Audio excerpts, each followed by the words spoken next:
there's a lot of factors challenges that we have running the anti-D program. And it all basically is around the donor itself. And because basically if you take the idea that you have a lot of donors out there, but there's a lot of challenges that are affecting the fact that the donors that actually meet the requirements and be able to produce the antibody that we want, the anti-D, it's like finding a needle in a haystack is what it comes down to. And there's regulatory issues with the donors that they have to pass testing and the current testing requirements. It's very time consuming.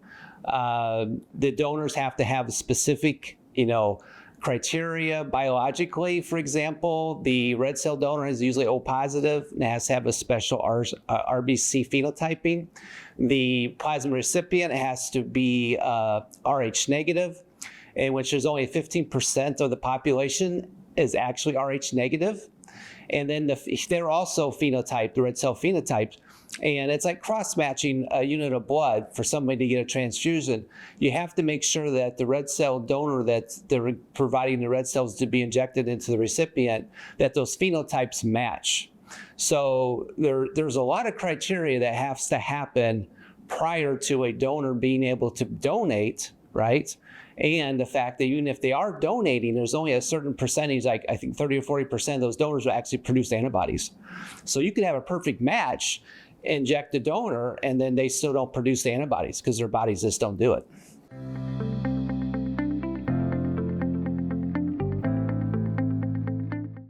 So I have three-prong approach basically for figuring out how we can get more donors, more anti-D plasma.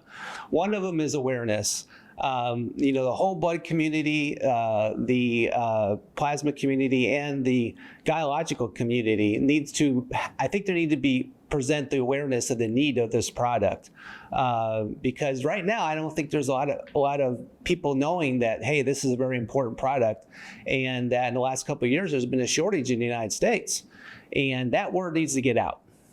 The second approach that I have is that there's really not too much communication between the whole blood community and the plasma community, right?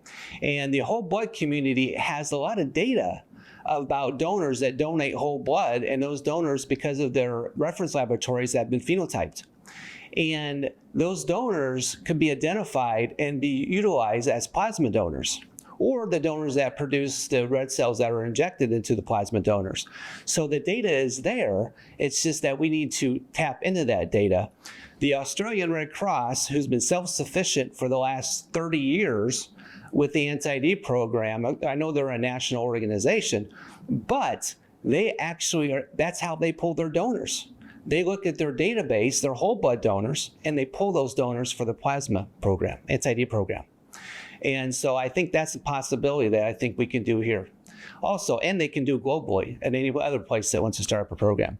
And my last item is the fact that the regulations are so hard right now, and that they need to be simpler as it relates to the process of qualifying a donor to be utilized.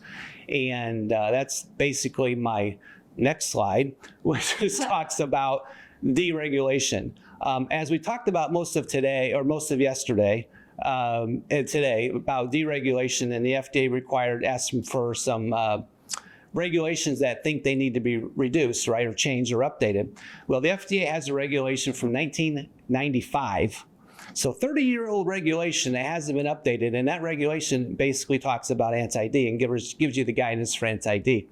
Well, the testing behind that is very hard. It takes 3 years to actually qualify a pedigree donor, or 2 years to qualify them, but another year to utilize a unit.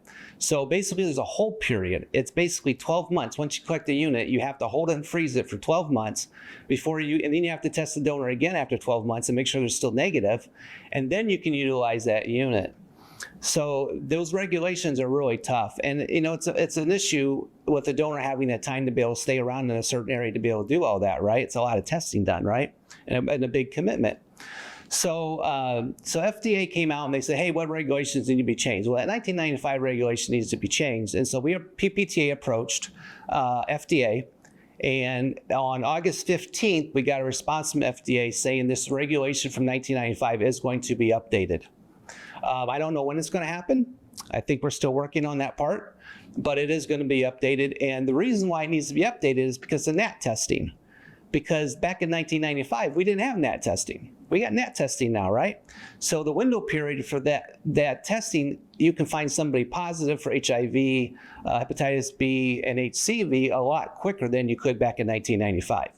So the scientific basis behind that those 12-month hold periods need to be reduced. And I can tell you that the Australian Red Cross, so I just mentioned earlier, they actually changed their 12-month hold period last year to 6 months because of NAT testing. And I think FDA needs to look at that. And globally, we need to look at that globally too.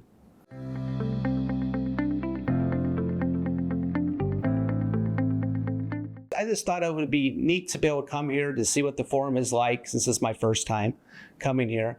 And I just think that the idea of the anti-D program and the importance of saving babies is very important. It's all about the patient, right? And those patients are babies. And so we need to get the awareness out. And I just thought it would, since I worked on the anti-D project with PPTA to get that regulation changed, I just thought it would be beneficial for me to come and give my thoughts about what we need to do for this to improve it and to get more product out there to save more babies.